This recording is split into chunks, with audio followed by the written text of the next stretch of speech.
राष्ट्रीय स्वयंसेवक संघ के सरसंघचालक डॉक्टर मोहन भागवत ने रविवार शाम वर्तमान परिदृश्य और हमारी भूमिका विषय पर कहा कि हम सभी को स्वदेशी का आचरण अपनाना होगा।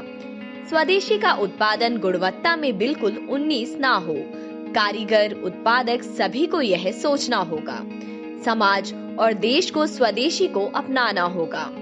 डॉक्टर मोहन भागवत ने आगे कहा कि हमें कोरोना संकट को अवसर बनाकर नया भारत गढ़ना है।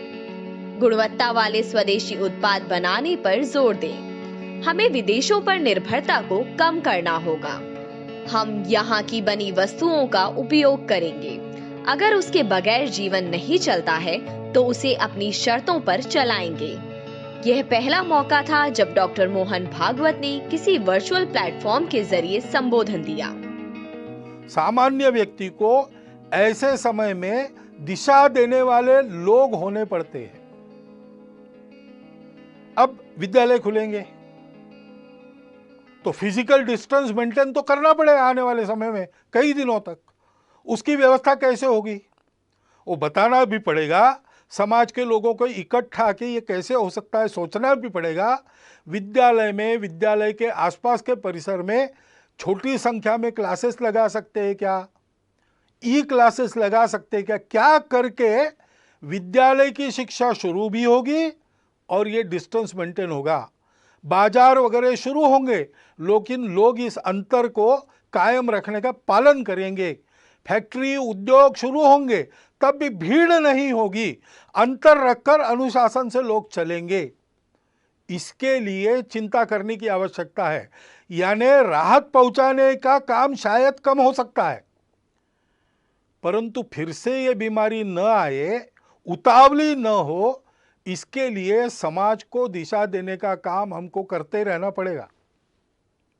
ये सारे काम होने हैं तो समाज में एक सद्भाव, सदाचार, सहयोग का वातावरण बनना चाहिए। समाज के सारे जनमान्य लोगों को इकट्ठा करके उनके द्वारा ये बात करवानी होगी। संवाद रखना पड़ेगा।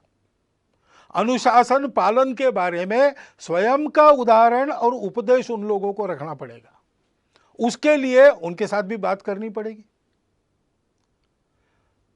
लोगों की क्षमता, प्रतिकार क्षमता बढ़े। कई आयुर्वेदिक उपाय है, योग है, व्यायाम है, तरह तरह के प्राणायाम है। उपाय तो अपना स्वास्थ्य मंत्रालय भी बता रहा है और जगह जगह के चिकित्सक भी बता रहे हैं। उसका नित्य नियमित आचरण करने का एक क्रम कुटुंबों में चलना चाहिए। कुटुंबों में संस्कार का वातावरण होना चाहिए। शांत दिमाग से किसी भी भय यानी पैनिक के चपेट में हम न आते हुए जो करना है वो कर्तव्य ठीक से करना, इस प्रकार का स्वभाव बनने के लिए कुटुंब में भी उस प्रकार के स्वभाव का संस्कार होना चाहिए। इसके हमको प्रयास करने पड़ेंगे और प्रयास में वही क्रम रहेगा। हमको उदाहरण बनना पड़ेगा, हमको समुपदेशन करना पड़ेगा, हमको अपनी सेवा से सबको जोड़ना पड़ेगा और सबका सहयोग जुटाना पड़ेगा। ये बीमारी पहली बार आई है इस प्रकार की सारे दुनिया में एक साथ। शायद ही पिछले और कुछ शतकों के इतिहास में विश्व पहली बार ऐसे संकट का सामना कर रहा है। तो संकट तो है और हम लड़ तो रहे, लेकिन ये संकट कुछ सिखा भी रहा है। जैसे प्रधानमंत्री ने ही पिछले दिनों में कहा सरपंचों को कि ये संकट हमको स्वावलंबन की सीख दे रहा है। तो कई ऐसी बातें भी आ रही, क्योंकि ये संकट जाएगा, जो अस्ता व्यस्त हो गया उसको यथावकाश हम ठीक कर लेंगे, लेकिन इस संकट के अनुभव में कुछ सत्य फिर एक बार उजागर होके हमारे सामने जो स्पष्ट खड़े हैं, उनसे पाठ लेकर, बोध लेकर अपने जीवन की रचना को उसके अनुसार परिवर्तित करने का एक बड़ा काम, एक तरह से राष्ट्र पुनर्निर्माण का जो काम चल रहा है उसका अगला चरण, उसको परिणाम में लाना पड़ेगा। और बहुत से लोग शहरों से चले गए अपने अपने गांव में, सबके सब वापस आएंगे क्या? जो गांव में रह जाएंगे उनको रोजगार की क्या व्यवस्था होगी? जो वापस अपने काम पर आएंगे उन सबको काम देने की उद्योगों की या उनके मालिकों की स्थिति होगी क्या? क्योंकि उनके भी सारे कारोबार ठप पड़े। ऐसी अवस्था में इनका रोजगार भी कायम रहे और उस समय के सीमित साधनों में सब चल सके, इसके लिए सबको कुछ न कुछ छोड़ना पड़ेगा। उसके लिए मन की तैयारी करनी पड़ेगी, समझदारी बरतनी पड़ेगी, उसका भी उपदेश करना पड़ेगा, उसको भी समझाना पड़ेगा। और अगर स्वावलंबन ये इस आपत्ति का संदेश है तो स्वावलंबन में अपना स्व क्या है? उस स्व आधारित तंत्र का अवलंबन हमको करना पड़ेगा। कम ऊर्जा खाने वाला, रोजगार मूलक, पर्यावरण को न बिगाड़ने वाला ऐसा विचार हमारे ही पास है। उसके आधार पर एक युगानुकूल रचना अपने अर्थनीति की, अपने विकास नीति की, अपने तांत्रिकी की हमको करनी पड़ेगी। आधुनिक विज्ञान के आधार पर इसमें जो जो अद्यतन सहायक होता है वो लेते हुए परंपरा के आधार पर जो आज सुसंदर्भित है, इस संकट के कारण फिर से एक बार हमको याद आ रहा है, उन दोनों को मिलाते हुए हमको एक नए विकास के मॉडल का निर्माण करना पड़ेगा। हमको करना पड़ेगा, यानी कौन करेगा? शासन को विचार करना पड़ेगा, प्रशासन को विचार करना पड़ेगा। लेकिन मात्र इन दोनों के करने से नहीं होता, समाज को भी इसमें कुछ करना पड़ता है। डॉक्टर मोहन भागवत ने कहा, डॉक्टर अंबेडकर ने भी कानून नियमों के पालन पर जोर दिया है। हमें समाज में सहयोग, सद्भाव और समरसता का माहौल बनाना होगा। उन्होंने कहा, लॉकडाउन की आवश्यकता नहीं रहेगी, ये बीमारी जाएगी, लेकिन जो अस्त व्यस्त हुआ है उसे ठीक करने में वक्त लगेगा। समाज को स्व का अवलंबन करना पड़ेगा। यहां की बनी वस्तुएं जहां तक संभव है उन्हीं का उपयोग करेंगे। यहां जो बनता नहीं, बिना उसके जीवन चलता है तो बिना उसके चलाएंगे। जीवन के लिए आवश्यक है तो अपने शर्तों पर लेंगे, कम से कम उपयोग में चलाएंगे। ऐसी बहुत सी बातें अपने नित्य व्यवहार में लानी पड़ेगी। अपने अपने व्यक्तिगत और परिवार के व्यवहार में हम लोगों को स्वदेशी का आचरण करना पड़ेगा। स्वदेशी का आचरण करने के लिए स्वदेशी के उत्पादन उपलब्ध करने पड़ेंगे और स्वदेशी के उत्पादन उत्कृष्टता के मामले में बिल्कुल 19 न हो, ऐसी गुणवत्ता उत्पन्न करनी पड़ेगी।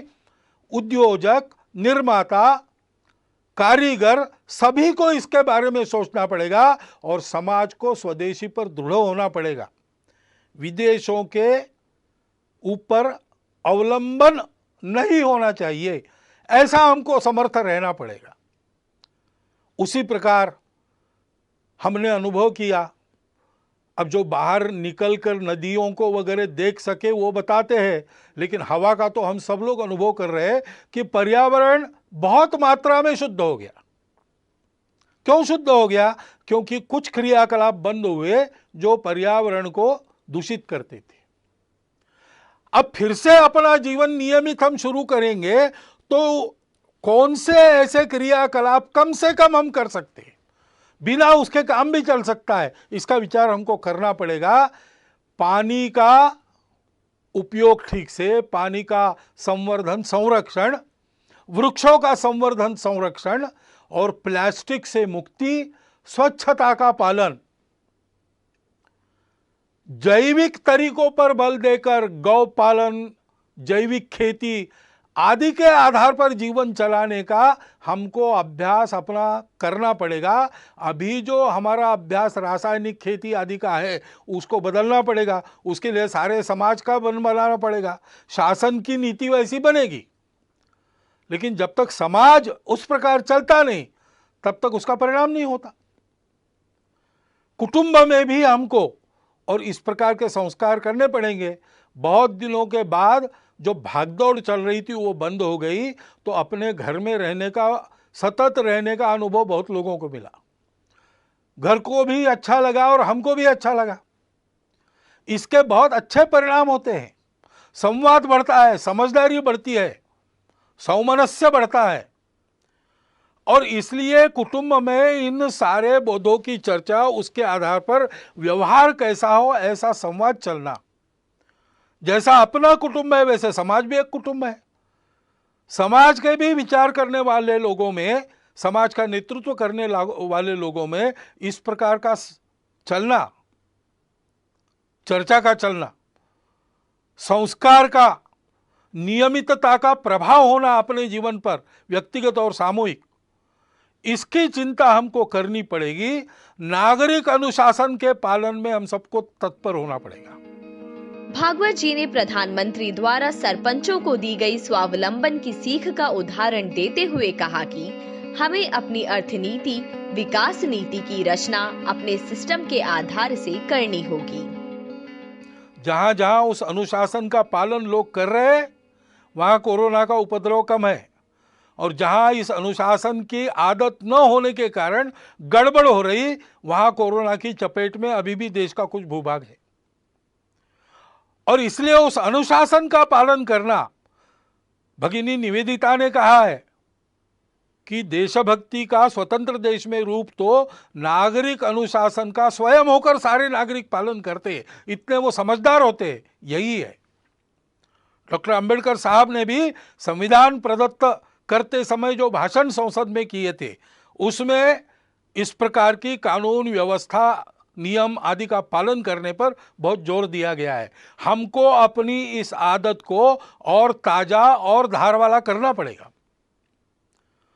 उसी प्रकार समाज में सद्भाव का वातावरण, सहयोग का वातावरण, शांति का वातावरण बनाना पड़ेगा।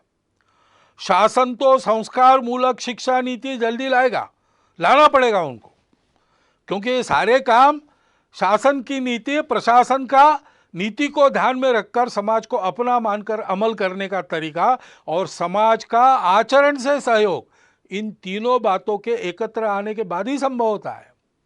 तो शासन जैसे अपने प्रशासन को समाजोन्मुख करेगी, राजनीतिक लोग अपनी राजनीति को स्वार्थ मूलक से हटाकर देशहित मूलक बनाएंगे, शिक्षा जैसा संस्कार देने वाली परिवर्तन अपने आप में करेगी, वैसे हम सब लोगों का व्यवहार भी वैसा होना पड़ेगा।